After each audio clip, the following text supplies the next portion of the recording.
Here's an embarrassing driving situation, the kind of thing that can haunt you for several hundred miles. One of those incidents you can't just shake off.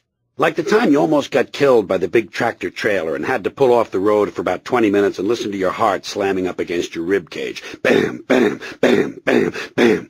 Well, this next thing is just like that, but this is one you do all by yourself.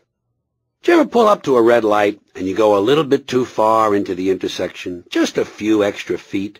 So you put the car in reverse and you back up just a little bit, and then you forget the car is in reverse.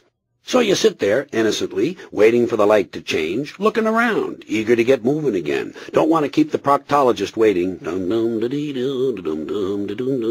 At this point, folks, you are truly an accident waiting to happen. An insurance claim in progress. So you sit some more, and you sit some more, and you wait, and you wait, and you wait, and you stare at the red light, and you look over at the woman on the right adjusting her tits, and you look at the guy on the left picking his nose, and then finally the light changes, and off you go. Crash, crumple, tinkle, crunch, directly backward into the grill of what was formerly a cute little red Yugo.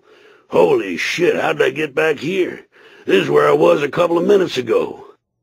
Apparently you have to pay attention even at the red lights. I thought surely they were for resting.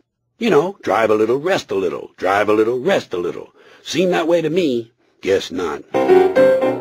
Here's a little red light story that somebody told me a long time ago. This guy's driving along and he's got someone sitting right next to him in the passenger seat, and he goes straight through a red light. Zoom! Passenger says, "What are you doing?" Driver says, "Never mind, my brother drives like this."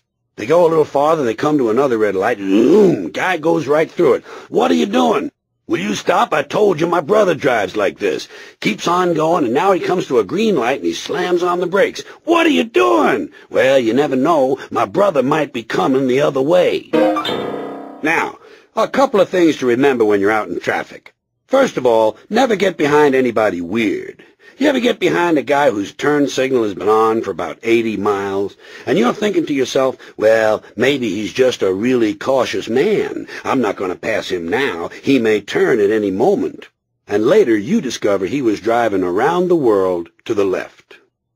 Another pain in the ass you don't want to get behind is anyone who's driving real slow. Boy, that's good for your arteries, isn't it? Someone who's really, really slow. There are two classes of driver in this category. The first is any 4-foot woman in a Cadillac whose head you cannot see. This is certain death. At first you think, well, maybe it's a remote-controlled experimental robot car. No, I can see tiny knuckles on the wheel and a small patch of blue hair.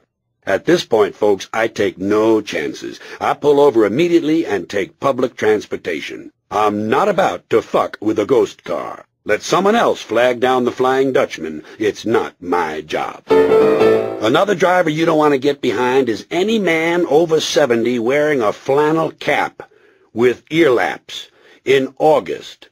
Keep your distance, because, folks, you know how pissed you can get. Even though you think you're a mighty cool customer, you do get mighty pissed out there. Don't you occasionally wish that instead of having headlights, you had a couple of .50 caliber machine guns on the front of your car, so you could send several hundred rounds of burning lead into that slow-moving gas guzzler up ahead, just incinerate the motherfucker and get his ass off the road permanently? Well, don't you wish you were driving a rental car so you could bash the asshole in the rear end, pay the deductible, and be done with the whole goddamn thing? Bam! Bam! Bam! Don't mind me, folks. I'm just trying to ease him up into second gear. Bam! God, it would do my heart good. Or if the offender is directly behind you, wouldn't it be nice to have an electronic message board that would rise up out of the trunk of your car and let you type in any message you like? Attention, asshole. You drive like old people fuck. Slow and sloppy. Speaking of behind you, don't you just love it when there's one of those guys on your tail whose brights are on? Isn't that a treat? Some shit stain who just had his headlights aimed and wants you to see what a wonderful job his mechanic did. You know how you handle a guy like that? Slam on your brakes and let him plow right into you. Might cost you a little money, but it sure puts them fucking lights out in a hurry. Let him find his way home in the dark. Does this ever happen to you? You're driving through heavy downtown traffic, block to block, street to street, busy area, people hurrying home at 5 o'clock. Maybe it's winter and it's already dark, raining a little bit. You got the window open and you can hear the rain and the traffic noise, people honking at each other, got the radio on, got the windshield wipers going. Everything's happening at once. Radio, rain, wipers, horns, traffic, lots of noise. And you're just trying to get across town to run an errand. And then, after all kinds of hassles, you get over there and you park the car, turn off the key, go inside and take care of business. And then when you come back out to the car and you turn on the key, the goddamn radio is this loud! And you sit there stunned, thinking to yourself, could I possibly have been listening to that? Here's one of those things you have to do every time you drive, especially if you're in a hurry. It happens as you approach a red light and find several lanes of cars ahead of you. As you roll up to the pack, you have to decide which lane to get into. You have to guess which car looks like a good bet to take off quickly so you can move out fast when the light turns green. With a half a block to go, you have to decide who's the really fast asshole in this group up ahead. Forget the Volvo. She's listening to public radio and drives the way she lives, with fear and caution. You'll also want to avoid that Toyota with the fish symbol. Christians drive as though Jesus himself was a traffic cop.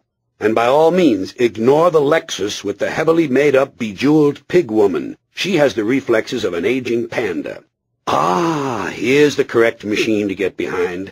A Camaro with 4 different shades of primer paint and a bumper sticker that says, "I date my sister."